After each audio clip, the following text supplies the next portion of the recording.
Hey, welcome to the Change Energizer Hot Seat podcast. This is a place where leaders are dropped into the hot seat to open up about high-stake wins and reveal the trust X factor behind their triumphs. I'm Scott Carley, the Trust Energizer. I believe the confidence people have in the way they show up, your character and expertise is a real game changer. When trust is high, teams don't just perform, they pull off legendary Super Bowl wins. Today's guest is Joey McGirr, and he's a great friend of mine who's helped me out a lot with my podcast. And Joey, we're just really happy to have you here today. Thanks for coming. Glad to be here. So today, we had a conversation and decided that he was going to put me in the hot seat and interview me about what in the world are you doing, Scott? So here we go, Joey. The mic is yours. All right. Well, so yeah, we started this little adventure a couple of months ago. We used to have a weekly breakfast, you and I, where we would hang out with a couple of other local business people, and it would just, it was always such a good time, and it was mentoring, and it was this group of thought leaders and that just lifted each other up, and that kind of, everybody got busy, people were moving out of town, out of state, and so that kind of fell apart, but you and I kept it going, and we have breakfast on a regular ongoing basis. And so I just asked, Scott, what are you doing with everything you got going on? How are you getting the message out? How are you letting people know what you do? And so it kind of fell into this whole thing where you and I discussed you having a podcast, and I've helped people do that in the past. I've had several of my own. So here we are. We have this hot seat podcast that you host every couple of weeks, and it's going really well. But I thought, wouldn't it be fun to flip the script and actually put you in the hot seat? And you were open to it. Just a little bit. I mean, when you said, "Hey, Scott, you want to do a podcast?" Okay, my eyes got great big because I'm thinking, me, podcast, show, video in front of everybody. Okay, I wouldn't even know where to start. And so you said, "Oh, I know how to do that." And so you just took all the anxiety, well, not all of it, but some of the anxiety out of it. And, you gave me a solution. So, man, I'm really grateful for that, Joey. Thank you very much. Hey, you're welcome. And, it was easy because you're just a naturally good speaker. Obviously, you've got a lot of experience doing that, and a ton of really interesting people. So it just made sense to kind of put those two things together. And I just appreciate that you were open and willing to do it. Yeah, well, thank you very much. I love to talk too much sometimes, but anyway, it's great to be here with you. Thank you that you're here with me and I'm here with you. And so, wow, here we go. There we go. So, Scott, I got some questions for you. All right. First thing I want to know about is you wrote a book recently. You wrote and published your first book, hopefully not your last, but it's called "Can I Trust You?" It's the those questions that people are thinking, right? The silent questions that everyone's asking about your business. Take me back and tell me what inspired you to write this, and what has been the result since you've published it. Well, trust is kind of a big deal. And I have been through some experiences in my life where I just had a major trust crash. And so because of that, I had to figure out how to rebuild trust. You have a trust crash and things don't work out in your life. And, I went through a divorce and, so I've got all these people around me, my kids and other people who can't exist with no trust. And so I have to do something about it, I have to fix it. So I just went to work on learning where trust came from. How does it work? Why is it strong sometimes and it's shaky other times? And what are all the ingredients? And it was really just, blind and in the dark trying to figure it out. And so I did a lot of reading and studying and paying attention and watching other people that, lost trust and then repaired trust. And how did they do it? And so I just started writing some things and discovered that there was some elements that others had figured out, some elements that were missing. And when that happened, I thought, wow, I should write a book about this as a way for me to be able to define what I think trust is all about. And then somebody said, well, if you do that, you need to weave your story into it or it won't have any credibility. So that's where the book, Can I Trust You, came from. And it was my kids asking the question, Can I trust you? Oh, wow. It was other people in my life saying, Can I trust you? It was bosses or people that I worked with or clients and saying, not saying it out loud, but I knew that question was in them internally. Can I trust you? So I needed to be able to answer that question. Wrote a book about it because I figured that there were a lot of other people out there who were dealing with that same thing. So that's the skinny of where it came from. How have you seen people react to the book? It's really cool when I tell them, so I wrote a book. Oh, really? What's the name of it? Well, the name of it is Can I Trust You? The silent question everyone in business is asking. And their faces always have some kind of reaction. It's like, oh, really? Because trust is that sacred word that we all want to have plenty of. We want people to trust us.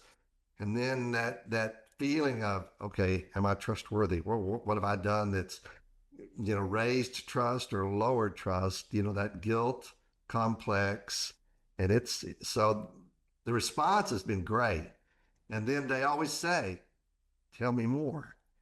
And so as I tell them more, they lean in.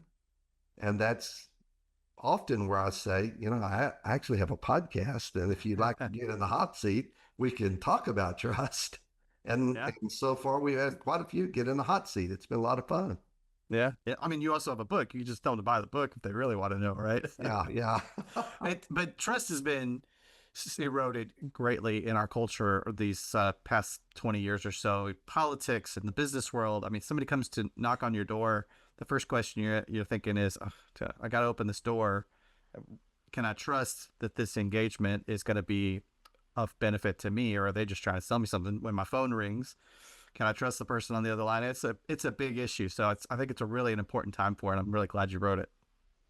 Yeah, and going along with what you just said, there is a lot of bias that prejudice our trust negatively and positively in situations, especially like that, when we have somebody, big signs say no soliciting. What part of no soliciting do you not understand? And so uh, sometimes you come up against, okay, I've got to overcome some things. So pretty quickly, somebody said in the first 9 seconds, you need to be sending out those 5 signals that just listen for a minute. I have something good to say. Yeah. Yeah. That's great. Well, we're kind of talking about where you are now, but I'm going to take us back a little bit. I've known you for 15 years now. When I met you initially, you were talking about people's niche and how they were applying that to their lives. And I got a lot of benefit out of listening to you talk about that then. I benefit a lot about you talking about the Change Energizer and how you're making an impact on people's lives and on companies and nonprofits and all kinds of organizations now. But let's go back even further. Kind of give me the 60-second history of Scott Carley and how you went from where you were to where you are now. Oh man, so 60 seconds on your mark, get set, go. So all my formal training is in theology. When I left high school, I answered a call into ministry and went to a private college in Houston, Bible college, and then a private Bible college in Stockton, California.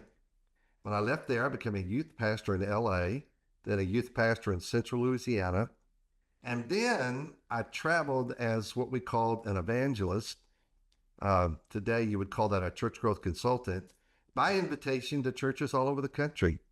I've spoken in 47 of the 50 states Wow. in my 20s. And I did that helping churches learn how to build their congregation, develop a leadership team, and really thrive. Then I was a pastor for 10 years and built a great church there, built a 13,000 square foot worship facility, great congregation. But I let a staff relationship cross the line. And what I did, my ethics and I told my wife what happened. Then I told my church board, offered my resignation, and so I shattered trust in my industry as a minister and with my family, and so I had to rebuild all of that. And so I transitioned into the business world where I knew nobody, and there I had to just build trust. I wasn't rebuilding. I just didn't. Nobody knew me. Nobody knew what I did. So I took the skills that I used in helping churches and I turned those because churches are businesses. And so I started helping businesses, mostly entrepreneurs, learn how to niche, develop their specific niche in the world, what made them different, unique, and special about whatever product or service they were offering, and then learn how to network and build a business. And so I, again, over time, built a reputation all over Austin, now all over the country, and even overseas on my ability to help people manage their time, develop a niche. And that's where the Change Energizer came from. That's great. Yeah, I know that you are a public speaker. You're a coach. You put on workshops. You do conferences for corporations. You're kind of all over the place, and it all falls under this umbrella of the Change Energizer. So tell me how, you know, give me some examples of how you're transforming people's lives. Maybe some examples from some recent work that you've been doing that has really helped some folks.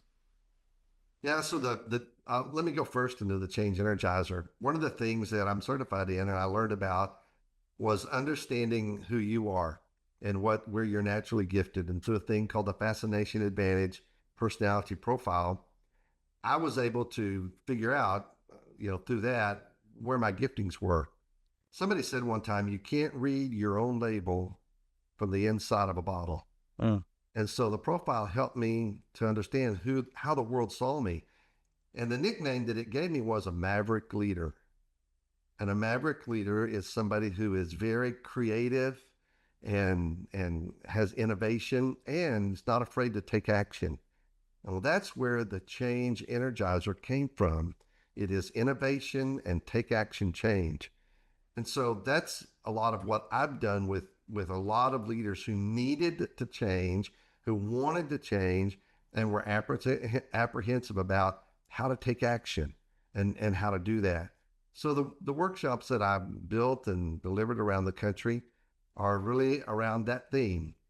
And I've helped to become the Change Energizer for them so that they can step fully into what they're gifted to do as an entrepreneur or a corporate entity or whatever it is. Usually somebody is stuck and something's going to have to change to get you unstuck. So that's what I've been doing for the last few years. Can you think of any specific examples? Oh yeah. So for instance, Olga was working for a company and she was in sales and she was just not doing very good at all. And her boss said, "You're going to have to do something because we can't keep this up." She was an immigrant from Russia. And so she said, "Scott, help me. I don't know how to, I'm not successful at this sales." And so I started coaching her and I taught her about focusing on what matters and income producing activities. And so we did a 1 hour coaching session once a week for about 6 weeks. At the end of 6 weeks, she got her paycheck and she had a 300% increase in her paycheck. And she went, "Wow, this works." And her boss went, "Wow, this works." And she hired me because she saw an immediate change. That was early on. That was very fulfilling. Then I've got a client hired me. This was really cool. I was at a conference downtown Austin, and I got a call, and the guy said, "Scott, you were referred to me by a friend of yours, and I'm just so scattered. I've got so much going on, and I'm working 60 hours a week. I'm a commercial realtor and a broker, and I need help. And I've got this cash cow, and if I could just have time to work on this cash cow, I could almost retire on it. And can you help me?" And I said, "Yeah, sure." And so we got into that same scenario with, coaching 1 hour a week. And that was a 3 year stint. And in that 3 years, he and his part time assistant to five other commercial realtors and two assistants. And now he's like the number two or three in his county as commercial realtors. He is knocking it out of the park. And he just needed some help in getting focused on what really mattered, income producing activities, and steering away from all the distractions that were pulling him away from what he wanted. I'm just good at that. I have a natural gifting to that. And so that's kind of stuff I like to do. Yeah, it's great to hear the examples of you working one on one with folks. But I also know you're really good with groups. Do you have any examples of some teams that you've been able to help? Yeah, there's lots of those too. One of the ones that is kind of a big setting that I really had a lot of fun with was an organization in Central Louisiana, and it was a people organization, service people, and it was one that had three divisions, 17 departments, and 65 specialized teams. And they said, Scott, we need you to oversee those, and we need you to help create the organization flow chart, work on the speed of cooperation and the efficiency and the effectiveness of those teams. So here. And they just handed it to me. And there were a couple of things that went along with that that were very interesting. Number one is to be successful, you have to have the permission of people to speak into their lives. And it took me a little while to get their permission. And I can remember one time I was asked to do something. So I went to one of the secretaries and I said, hey, I need a printout of the list of the people that were at this last conference. And they said, well, I'm not your secretary. I can't help you. Uh, Okay. So I went down. I didn't have a secretary. So I went down the office to the next one. And they said the same thing. You're not, I'm not your secretary. I can't help you. I've got to work for so and so. So at the staff meeting, or before the staff meeting, I went to the person that I directly reported to, and I said, hey, I went to some of these people that you said would help me. And they all blew me off, said no. So at the next staff meeting, he said, hey, Scott is working here. He doesn't have his own secretary, and he is not going to ask you to do very much, but he may ask you to come and do some things. And if you would, then I appreciate you working with him. And so after that meeting was over, I went to that same first secretary and I said, hey, would you print out that list? Yes, sure, no problem. And I thought, oh my word, what a corporate mess. It's not my job. I'm not going to do it. But that is one of those obstacles that in teamwork you have to overcome and deal with about cooperation and being siloed. But anyway, that was a group of 17 departments. And so once a quarter, I would meet with all of the people in a group of that 17. And we would cast vision together, talk about what we were doing, how I could help them. And it took them 2 or 3 months for them to have enough trust in me that they would buy into how I was trying to help them. And one of those ways was we had an event sheet. We had a big facility and lots of places where they could come and do their thing. And so I said, I put a worksheet together and said, if you need a space, then here's a form, fill this out, and you're going to have to do it at least 6 weeks in advance, just 6 weeks. And so they really begrudgingly filled that out. They like to just call and get it done, but they started filling that out. And over about a 6-month period, all of them having their different activities, it blew them away at how much more the space was prepared. Everything was ready. All the AV equipment that they needed, everything, handouts, everything were ready to go. And by the end of a year, I had 100% full cooperation from that team. And it was great. And it was very successful. People are still talking about it today. So that was a lot of fun. That was with a big team.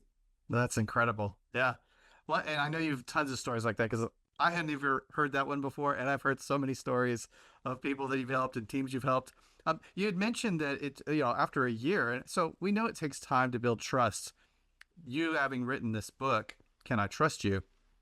You must have explored lots of ways that you can build trust slowly, but also build trust quickly. And one of the things that really jumps out at me is your trust credit score. Can you take a few minutes and explain what that is and how people can use that to build trust quickly? Yeah. So one of the things that the book came from those trust credit score cards, because one of the things that I found was a real issue was I don't trust somebody, but I'm not exactly sure why I don't trust them. Something feels shady, doesn't feel quite right, and I would hear stories of where somebody thought they trusted someone, but then as time rolled on, boy, they just fell through the cracks because they didn't cover all the areas. So I created the trust scorecard, and it outlines 5 different areas, and it's designed so that a leader, a boss, a division leader, somebody can be looking at a situation, and if they say, number one, you know, I really like so and so, and they're just doing a great job. I want to promote them. But before I can go to HR and get a raise or a promotion cleared, I've got to validate why. And so here are 5 areas, and it's number one, how they show up with their attitude, their appearance, their body language, how they dress, all of that. Number two, what's their motives and intentions? How does that look? We when we understand why people, what their motives are behind what they do, that makes all the difference in how things are colored. And then looking at their core values, their integrity, what belief system do they have? Have they adopted the culture of our company? And do they believe the same things that we do as a company? And they have the same values. So that was a way to mark that off.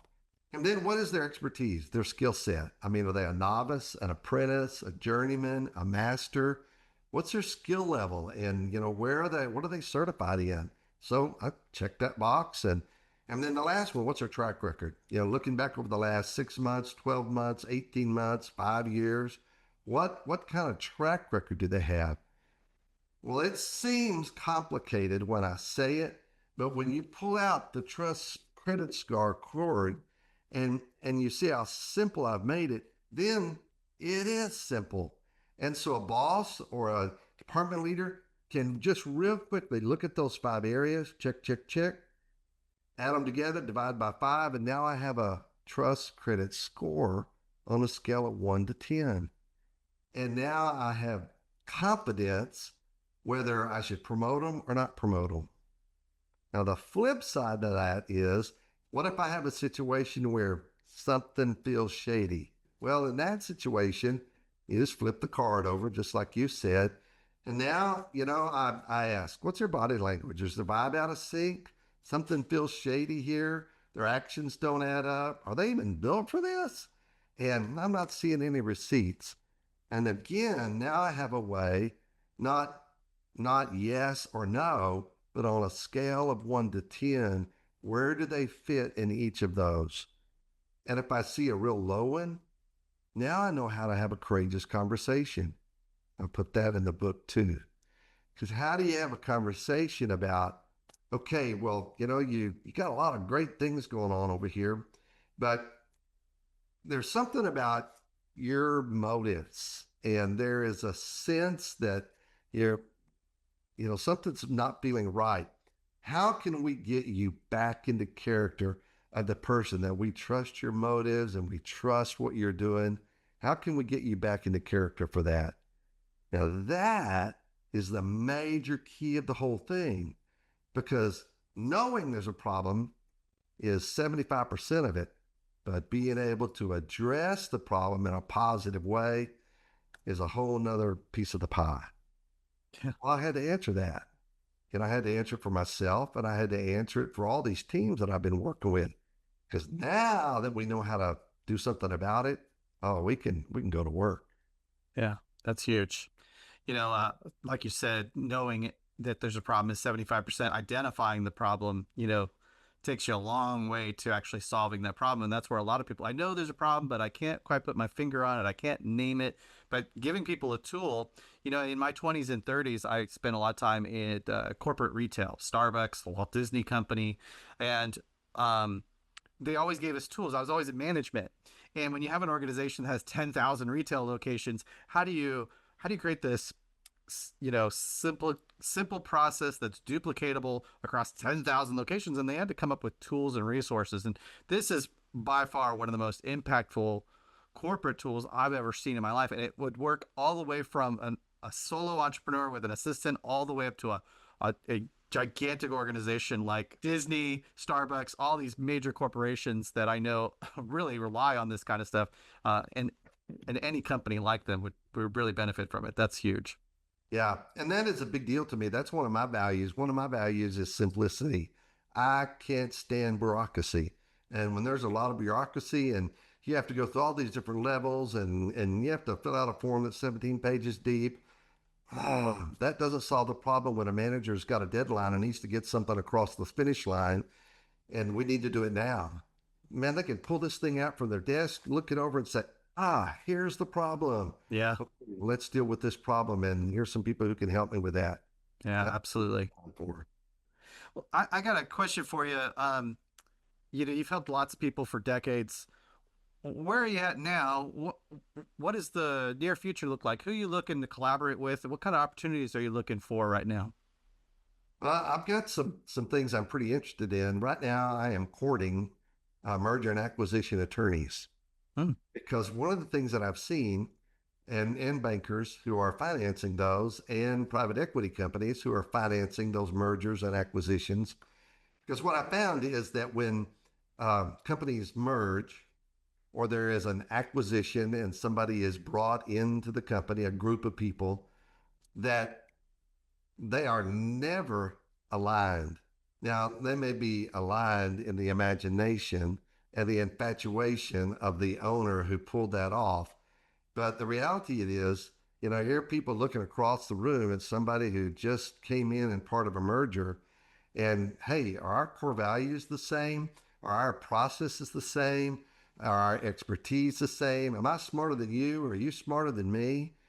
And so I'm courting those because through the Trust Credit Score system and Can I Trust You, the book, we can help those teams become aligned, give them a language so that they can discuss where the differences are and give them a process to have those courageous conversations to get people in alignment.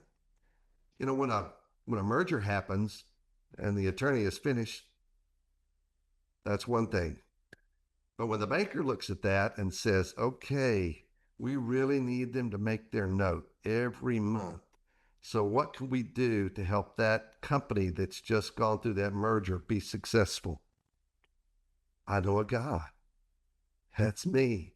I'd love to be able to help them be able to work with that new team that has merged so that they can raise the speed of cooperation and working with each other. So I'm pretty excited about that. That's pretty exciting.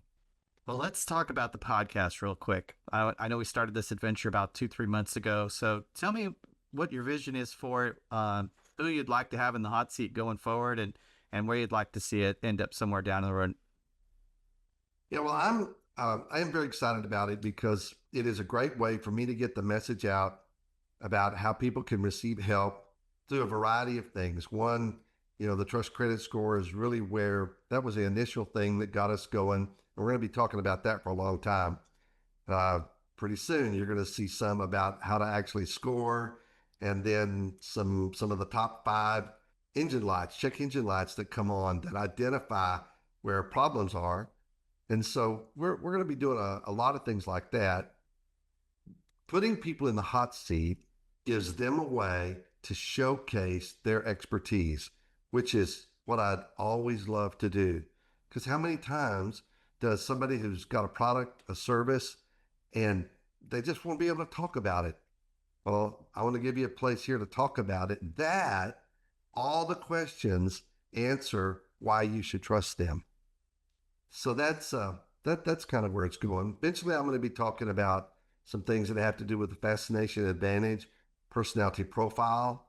That was a game changer for me, and it's been a game changer for a lot of people.